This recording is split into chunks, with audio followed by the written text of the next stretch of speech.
Quel dossier troublant de notre bureau d'enquête ce matin. Un homme converti aux théories du complot a été arrêté en Mauricie. Sébastien, il était en possession de tout un arsenal.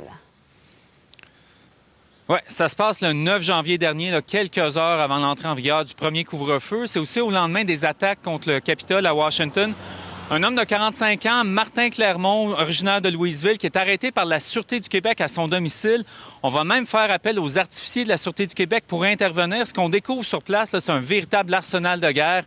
13 bombes artisanales prêtes à servir, un fusil d'assaut du même type que celui qui a servi dans les attentats de la Mosquée de Québec et du Métropolis à Montréal, 1000 rondes de munitions, un chargeur automatique de haut calibre qui est interdit.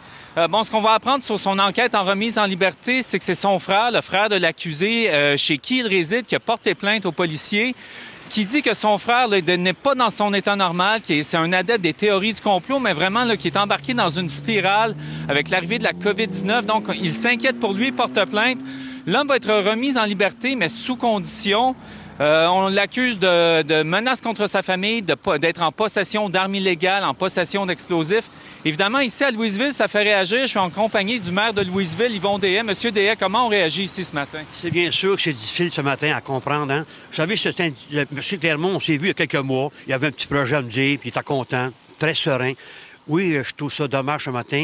Puis je dis aux gens de Louisville, écoutez, soyez pas inquiets quand même. Je sais que c'est inquiétant, là. Mais la Sûreté est là, la Sûreté va s'en occuper. L'homme a sûrement besoin d'aide aussi, là. Mais que voulez-vous? Oui, je le prends durement ce matin, monsieur. Comme maire de la ville, là, vous savez, ça parle partout autour de nous. Alors, qu'est-ce qu'il pouvait faire aussi? C'est ça qu'on se pose la question. Tu sais, l'homme, il est malade, mais qu'est-ce qu'il pouvait faire aussi à d'autres personnes? Donc, la Sûreté du Québec, s'il vous plaît, prenez ça en main comme il faut. Les gens, il y a besoin d'aide, soignez-les. Puis je veux qu'ils soient encadré, comme on dit, pas laisser seul, là. C'est important de l'encadrer. Il a besoin de beaucoup d'aide. Important. Merci, M. Deshaies. Bon, donc, l'homme qui a été remis en liberté, mais sous condition notamment de rendre ses armes aux policiers. Merci beaucoup pour ces réactions.